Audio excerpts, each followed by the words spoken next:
Galera, vamos falar de hipercalemia, vou tentar ser mais prático possível, tá? Hipercalemia começa na definição, então você tem um potássio sérico aí acima do valor de referência, 5,5 para ficar fácil para a gente conversar. Lembra que eu falei da excreção renal do potássio? Que é assim que ele é excretado? Em se falando de hipercalemia, cara, a excreção é a coisa mais importante, é assim que você vai entender todo o tratamento. Tudo, o diagnóstico, tudo vai vir dessa excreção. Por que, Romulo? Lembra que eu falei que é importante você saber como pedir, quando pedir? Então, quando você vai pedir? Quando você vai suspeitar de hipercalemia? Primeira suspeita, paciente com insuficiência renal aguda ou crônica, tá bom?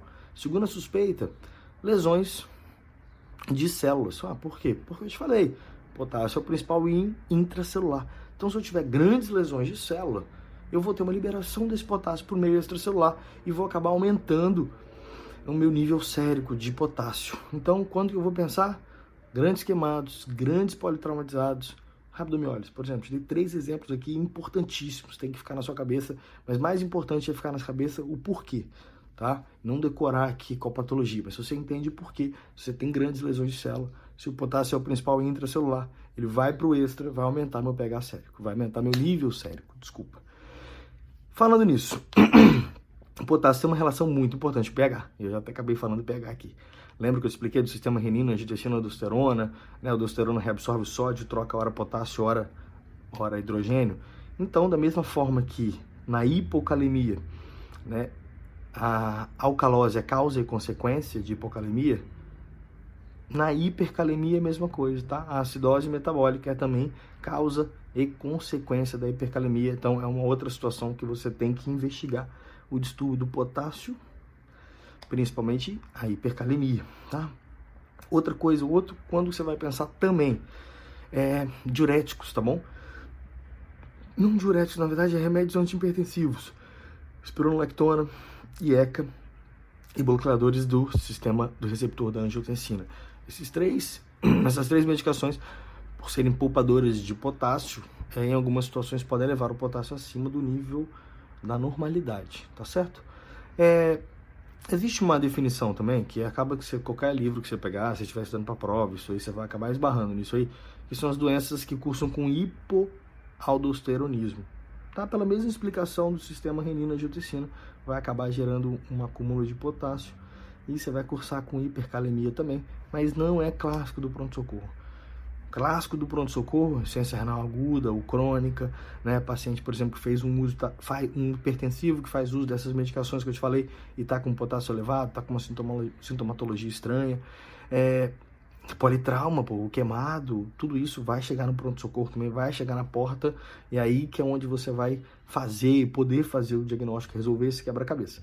Tá? Os sintomas são da mesma forma que eu te expliquei na hipocalemia, né? Lembra que o potássio tem relação muito importante na contratilidade muscular.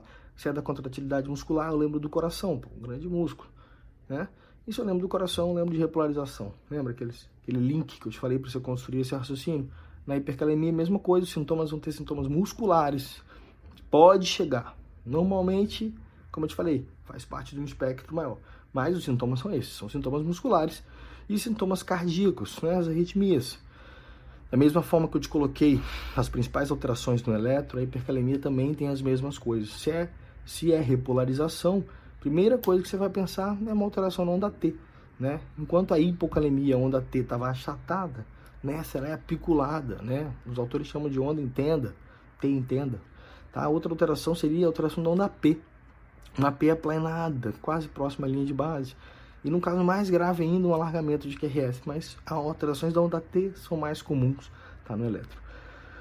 O diagnóstico, como eu te falei, existe essa clínica, mas você vai acabar dando esse diagnóstico de forma laboratorial, né? Você vai suspeitar, você vai pedir os eletrólitos por qualquer motivo e vai pegar esse potássio alterado, alto, um potássio de 6, por exemplo, 6,5. Agora, eu vou confiar sempre. Às vezes o paciente está lá, um pré-op, por exemplo, que você internou uma litíase biliar, né? Igual eu falei ontem, paciente com colecistite, você internou, e aí vem um potássio de, 7. Repito o exame, né? Válido, tem alguma coisa para falar sobre isso? Quem já ouviu alguma coisa disso? Tem uma sacada aqui, tá? Essa vai ser minha primeira sacada no distúrbio de potássio, em se falando de hipercalemia, tá? Na hora que colhe, na coleta da medicação, você vê que a técnica sempre faz isso, né? E até na hora de furar também. Você pode haver lise de células naquele momento. Então você pode ter uma elevação do potássio naquele frasco, dentro daquele frasco. Isso vai acabar gerando uma elevação de pH sérico. Então, se você não suspeitar de nada, não trata exame, tá? Às vezes vale a pena repetir o exame, observa a coleta, informa o que está acontecendo. Às vezes até o próprio técnico pode te ajudar. E isso você resolve dessa forma, né? Não é um erro laboratorial, mas é um distúrbio ali que pode acontecer na coleta. Então é uma sacada que na prática a gente vê algumas vezes, tá certo? O tratamento. Qual o tratamento de hipercalemia? Duas coisas que a gente precisa entender antes de decorar o tratamento, cara. Como que a gente trata a hipercalemia? Me ajuda aí, vem comigo. Então vamos lá, vamos tratar a hipercalemia. Como que a gente trata a hipercalemia? Esse potássio tem que entrar para a célula, né, para diminuir o potássio sérico, ou eu preciso eliminar esse potássio do meu organismo, de algum jeito, né? Ficou fácil. Então tá, vamos lá. Então primeiro eu quero falar de aumentar o influxo de potássio para dentro da célula. Lembra na aula de hipocalemia que eu falei sobre glicose e o que a insulina causava ao potássio? Aumentava o influxo. E lembra que eu comentei do beta 2 também? Porque a adrenalina aumenta essa capacitância e o íon entra, o potássio entra para a célula também. Então, são duas coisinhas já que você já sabe o que eu vou falar. Então, primeiro tratamento acho que é o mais usado, tá? É a glicoinsulinoterapia. A glicoinsulinoterapia é uma solução de glicose e insulina para aumentar ainda mais o pico de insulina e você vai fazer um influxo rápido de potássio para dentro da célula.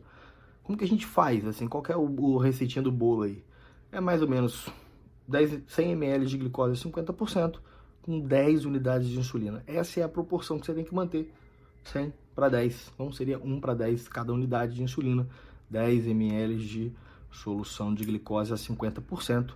Essa é a solução, você vai correr em 30 minutos, 1 hora, para evitar flebite também. E dosar o potássio logo após a infusão. O efeito é muito rápido. Talvez seja, acho que a medicação mais usada no pronto-socorro, é que você mais vai ter oportunidade de fazer a glicoinsulinoterapia. Outra que também acaba sendo uma sacada aqui que eu quero colocar, e eu vou colocar como a segunda sacada, porque a segunda sacada é o paciente que chega diabético, né, hiperglicêmico e com distúrbio de potássio, tá certo? Nesse paciente, a sacada aqui é que você não precisa fazer glicose para ele, tá? Faz só a insulina primeiro e dosa o potássio. Normalmente só a insulina já resolve. O cara já tá hiperglicêmico, já vai ter um influxo grande de potássio. Que é aquela mesma coisa da hipocalemia também, tomar muito cuidado. Não dosar o potássio primeiro, porque senão você vai piorar ainda mais a hipocalemia. Lembra que eu falei que era uma sacada também para hipocalemia? Também é uma secada para hipercalemia. Aí a solução só de insulina já pode resolver. Pronto, tá resolvido o seu quadro, né? Outra coisa que a gente pode usar para aumentar o influxo, os beta 2, tá? Principalmente em nebulização. É assim que a prática é feita. Berotec está em qualquer PS, em qualquer ambulatório, qualquer UPAzinho a gente tem Berotec. Então a solução que a gente faz é mais ou menos 10 gotas de Berotec, pode usar um pouco mais. Lembra da taquicardia, lembra do paciente já arrítmico, toma cuidado para usar, tá? Às vezes é melhor você partir para a glicoinsulinoterapia do que do beta 2 para o paciente que está arrítmico ou que tem alguma alteração no eletro, tá certo?